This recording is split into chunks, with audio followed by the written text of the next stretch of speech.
Kalau tidak aktif rasa Allah di dalam hati, hati tidak pernah merasakan hadirnya Allah memandang dan memperhatikan kita, itulah yang menyebabkan solat kita itu asal-asal saja tuh.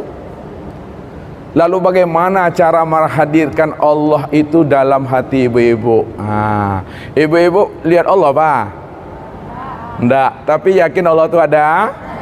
Allah itu dekat? Lihat, ini contoh, Ustaz beri contoh, Ustaz membawa ibu-ibu berpikir aja. Ini ada AC nih, kan ada anginnya nih. Pertanyaan Ustaz, bisakah kita yang hadir ini melihat angin yang keluar daripada AC ini? Bisa melihat angin? Bisa. Tapi bisakah ibu-ibu merasakan angin itu hadir pada batang tubuh? Apa buktinya, Bu? Dingin, sejuk. Jadi kenanya batang tubuh kena angin lalu merasa sejuk dan dingin, itu menandakan ibu-ibu mampu merasakan hadirnya angin itu pada batang tubuh. Rasanya dingin dan sejuk. Itu kalau angin. Itu kalau angin tuh. Sekarang bagaimana ibu-ibu walaupun tak mampu memandang Allah, tapi ibu-ibu mampu merasakan hadirnya Allah itu pada batang tubuh ini? Bagaimana caranya tuh? Asailah. Merasa diawasi. Merasa takut. Rasa. Ya rasa, Bu. Kalau angin rasanya dingin.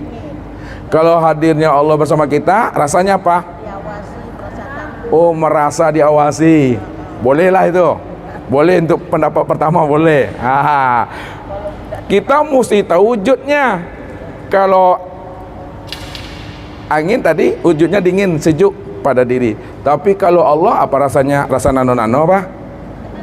Lihat. Walaupun ibu-ibu, ustadz juga tak menyaksikan Allah, tapi ibu-ibu dan ustadz wajib merasakan hadirnya Allah itu pada batang tubuh, seperti kita merasakan angin itu pada batang tubuh. Untuk merasakan hadirnya Allah pada batang tubuh ini, itulah yang katakan namanya hidup itu. Hidup itulah sebenarnya yang merasakan hadirnya Allah itu pada diri. Kalau tidak ada hidup di dalam batang tubuh ibu-ibu, bisakah ibu-ibu hadir datang ke sini? Tidak ada. Lalu yang hidup itu siapa tuh? Siapa yang hidup? Yang hidup pada batang tubuh ibu-ibu itu, itulah namanya ruh. Hidup itu adalah ruh. Siapa ruh? Ruh itu yang disebut namanya rahasia rahasia Allah. Rahasia Allah itu disingkat oleh orang-orang arif billah, sebutannya itu namanya dengan rasa.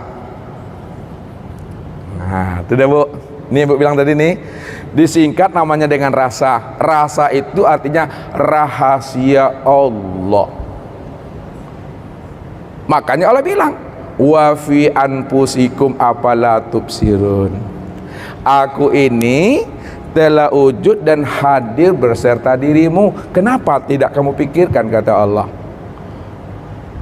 Makanya ketika Rasulullah pernah ditanya oleh sahabat, ya Rasul, apakah Allah itu jauh di langit atau Allah itu dekat ya Rasulullah? Rasulullah dalam memberi jawaban, ibu-ibu tak pernah mandai-mandai. Mandai-mandai tahu? Tebak-tebak aja dah. Nabi itu kata Allah, wa ma yantiku anil hawa in huwa illa wahyu yuha. Tidaklah Nabi itu berbicara, memberikan jawaban sesuatu, melainkan beliau bercakap, memberi jawab kepada sesuatu itu berdasarkan wahyu yang diwahyukan Allah ke dalam hatinya. Ketika itu Nabi menunggu sebentar, sejenak turunlah firman Allah yang menjelaskan untuk memberi jawaban sebuah pertanyaan sahabat tadi. Apa jawabannya Allah beri? Wa iza sa'alaka ibadi anni fa inni qarib. Muhammad, apabila ada hambaku bertanya kepada engkau, hai Muhammad, tentang diriku, apakah aku katanya jauh di langit atau aku dekat? Berilah jawaban, hai Muhammad, kepada umatmu itu tentang pertanyaan dia terhadap diriku jauh atau dekat. Sampaikanlah kepada dia bahwa sesungguhnya aku itu adalah dekat. Lalu beliau pun bertanya kembali, kalaulah Allah itu betul-betul dekat ya Rasul, bagaimana dekatnya Allah itu dengan kita? Lalu turun pun lagi firman Allah menjelaskan bagaimana dekatnya Allah itu dengan kita. Kata Allah, wa nahnu aqrabu ilaihi min hablil warid. Sesungguhnya aku ini lebih dekat dengan dirimu daripada urat nadimu. Allah itu lebih dekat, lebih dekat daripada urat nadi itu. Kalaulah mata hitam dengan mata putih yang ada pada mata kita ini dekat menurut ibu-ibu, maka Allah itu lebih dekat lagi dengan diri ibu-ibu daripada dekatnya mata hitam dengan mata putih ini.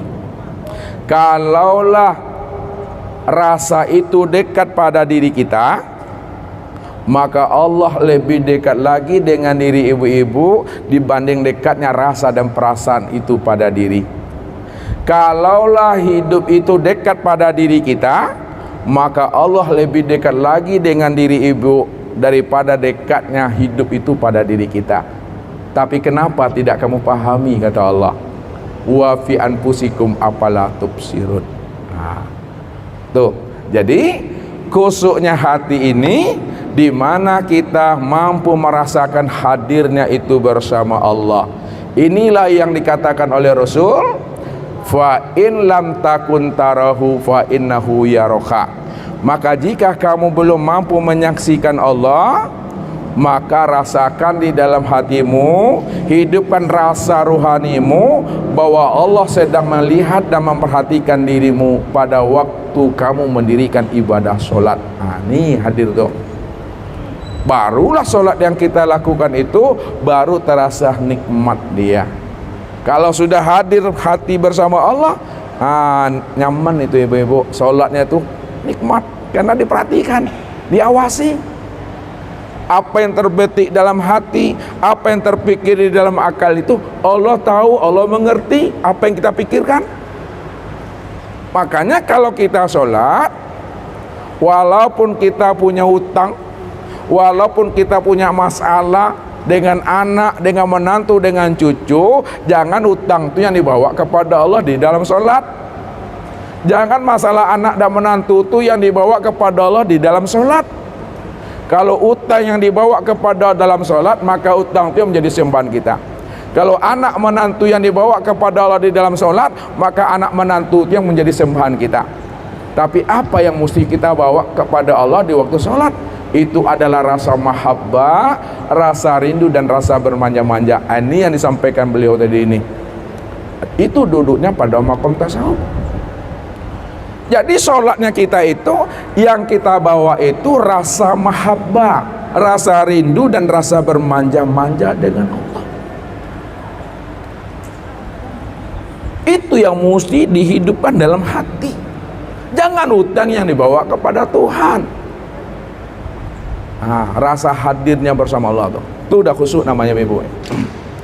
Kemudian yang terakhir, khusyuknya di dalam sholat ini, yang dikatakan khusyuknya di dalam sholat adalah biru'yatillah, di mana jiwanya ibu-ibu sudah menyaksikan akan wujud kebesaran Allah pada diri. Ini disebut biru'yatillah. Menyaksikan wujud kebesaran Allah itu pada diri. Bagaimana cara menyaksikan wujud kebesaran Allah pada diri? Karena Nabi kan katakan dalam hadis ihsan itu, anta budallah ka'annaka tarahu, sembahlah Allah seolah-olah kamu menyaksikan Allah. Maksud itu, sembahlah Allah sebenar-benarnya kamu telah menyaksikan Allah itu pada dirimu. Nah, apa yang kita saksikan pada diri kita ini? Yang kita saksikan pada diri kita ini, inilah tempat memandang nyatanya sifat-sifat Allah. Ya. Kenapa? Karena ibu-ibu, ustadz, kita tidak bersifat dan kita juga tiada berwujud. Yang berwujud dan yang bersifat itu hanya Allah. Kalau kita dikatakan kita berwujud dan bersifat, wujud dan sifat kita itu di hadapan Allah la haula wala quwata illa billah. Tidak ada daya dan upaya melihat, mendengar, berkata, mengetahui, berkuasa dan berkehendak serta hidup, melainkan tiada lain adalah Allah Subhanahu wa taala. Rupanya ibu-ibu, pada diri kita inilah tempat memandang sifat Allah itu. Kalau tidak ada sifat Allah yang sama, tak bisa kita mendengar, Bu. Jadi telinga ini bukan alat mendengar. Bukan mendengar. Telinga ini cuma alat mendengar, bukan mendengar. Mata ini bukan melihat. Mata ini alat untuk melihat. Lisan ini bukan berkata. Yang berkata itu bukan lisan, ini alat berkata. Nah, dibuktikan. Ada sahabat kita meninggal, dia punya mata, dia punya telinga, dia punya lisan. Ketika dipanggil, bu bangunlah bu, kami dah hadir sama-sama. Bisakah dia dengar? Bisakah dia lihat? Bisakah dia ngomong? Tidak. Kenapa tak bisa lihat, dengar dan ngomong? Karena ruhnya dah jim, tidak ada lagi. Berarti bukan ini yang mendengar, ini alat mendengar. Yang mendengar itu adalah sama. Bukan ini yang melihat, ini alat melihat. Yang melihat itu basor. Bukan ini yang berkata, ini alat berkata. Yang berkata itu sekalam. Sekarang siapa si sama, siapa si basor, siapa sekalam? Itulah sifat Allah yang zahir pada diri kita ini.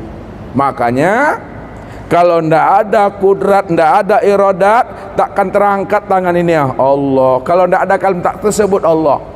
Itulah artinya bahwa diri kita inilah kenyataan tempat memandang nyatanya wujud kebesaran Allah. Inilah tanda orang yang ulul albab. Orang yang ulul albab adalah orang yang mampu memikirkan tanda-tanda kebesaran Allah pada langit dan bumi dan pada dirinya itu. Itu yang ulul albab itu.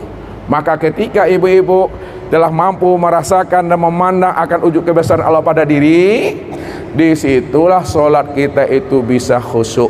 Kesimpulannya, solat yang khusyuk kepada Allah itu tubuhnya itu tenang, hatinya hadir bersama Allah, bermanja-manja, rindu, sedangkan ruh ini menyaksikan sifat Allah nyata pada diri. Itulah sebenarnya solat yang khusyuk itu.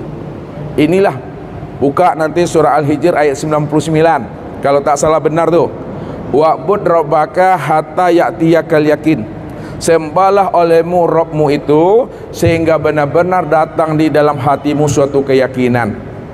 Jadi beribadah kepada Allah itu yakin. Kalaulah beribadah kepada Allah itu yakin, mana yang dikatakan yakin? Yang dikatakan yakin adalah al-imanu kullu, adalah iman yang sempurna.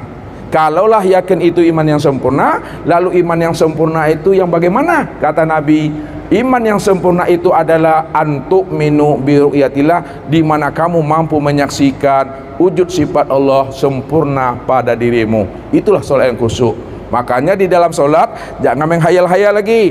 Hadap wajah ke tempat sujud. Hadap wajah ke tempat sujud. Hadap dada itu ke kiblat. Kiblat. Hadap hati hadir menyaksikan Allah, sifatnya nyata pada diri.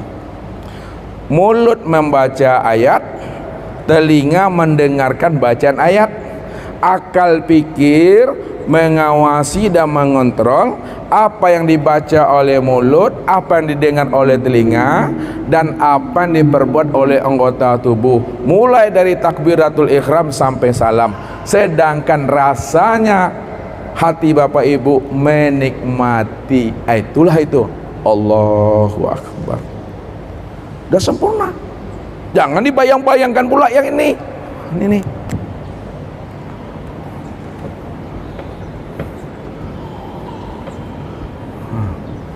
Kalau ini yang kita bayang-bayangkan, ini berbahaya.